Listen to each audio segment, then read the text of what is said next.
guys, it's Christine and this is our family budget. Continuation nito dun sa topic natin. Sa last video natin guys about sa kung bakit hindi kami kukuha ng bahay.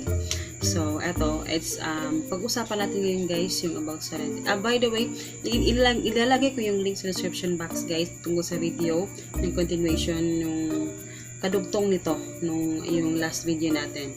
So, or ilalagay ko sa end screen itong ating video. So, yun. Yung pag-usapan natin ngayon guys kung bakit mag-rent kami.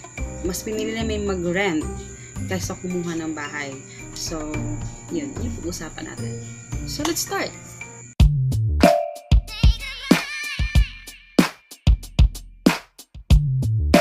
So, alam kong marami sa inyong magsasabi na bakit kailangan magrenta, sayang yung pera, sayang yung bayad. Alam nyo guys, sa akin ng pananaw, no, is renting is not always bad. Okay?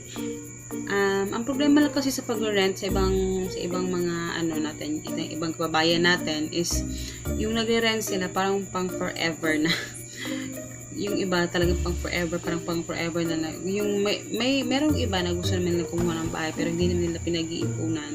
So parang gano'n na rin, parang pang forever na rin yung pag-rent nila kasi yung iba magtagal ng ilang taon talaga, parang yung iba nga 10 years, 5 years, ganun katagal. Pero wala naman kayong planong ganun katagal talaga mag-rent. Pero yun. Tapos guys, bakit gusto namin mag-rent? Okay, seryoso na to. Kasi kailangan namin mag-rent guys kasi yun nga hindi kami kukuha ng bahay, tapos plano namin bumili na lang ng lupa kasi mas mura yung lupa, kasi mas mura. So at least yun, pag nabayaran mo na pag nabili mo na yung lupa, parang wala ka nang iisipin na babayaran mo for the next 30 years. Ang tagal. Tapos, yun nga, medyo alanganin talaga ako doon sa bagay na yun. Kaya, yun nga napag-desisyon na namin.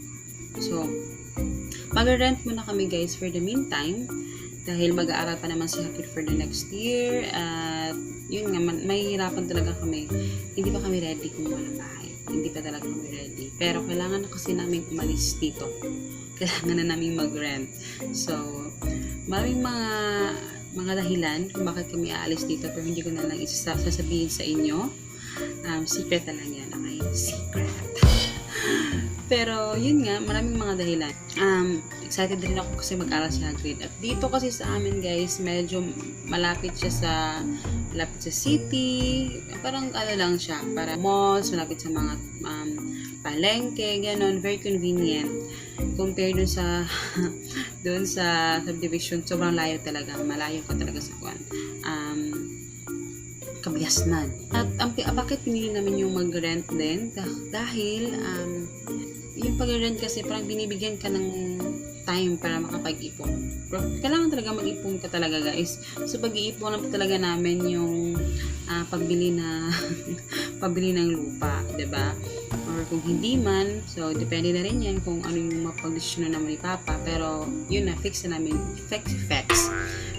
yun yung desisyon namin na yan. Pag-iipon na lang namin kasi naman magbabayad ko yung 30 years, diba? Ang tagal.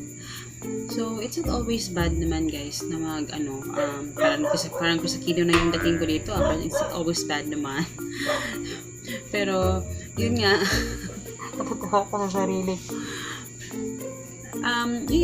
Nakalimutan ko na yung sasabihin ko. Pero yun nga guys, yun yung decision namin na kumuha na lang kami mag-rent na lang kami. At excited naman ako na mag-rent kami dahil kukuha na kami ng, alam yun, sana ay malaki-laki na apartment man.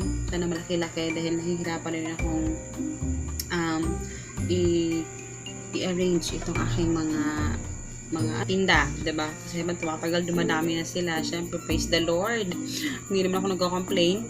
Pero yun nga, nahihirapan ako saan ko siya ilalagay. Kasi sobrang kalat nila sa bahay. Sobrang, sobrang sikip na sa bahay, guys. Sobrang sikip na. Kaya yun isa rin sa dahilan na kailangan na namin lumipat.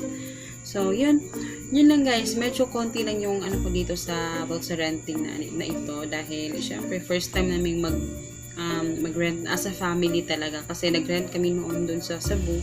Kami na naman dalawa ni Papa. So, boarding house lang naman yon. Pero iba kasi ito kasi sobrang dami namin gamit. Nahihirapan ako kung saan ko ilalagay. So, yun. So, yun lang guys. So, leave comment down below guys. Please mag-comment guys sa baba guys yung mga advices, yung mga tips. And so, yun lang yung gusto kong i-share sa inyo. At sana ay mag-share din kayo sa inyong mga gusto ninyo, renting ba or bumili ng bahay or ano ba, diba? Para at least mag-share tayo sa ating mga ideas. So yan, I hope you guys enjoy at yun nga, ilalagay ko yung link sa description box guys yung part 1 ng ating video na ito. At don't forget to subscribe and please follow me sa Facebook at saka sa Instagram, Our Family Budget, and see you in my next video guys. Bye bye!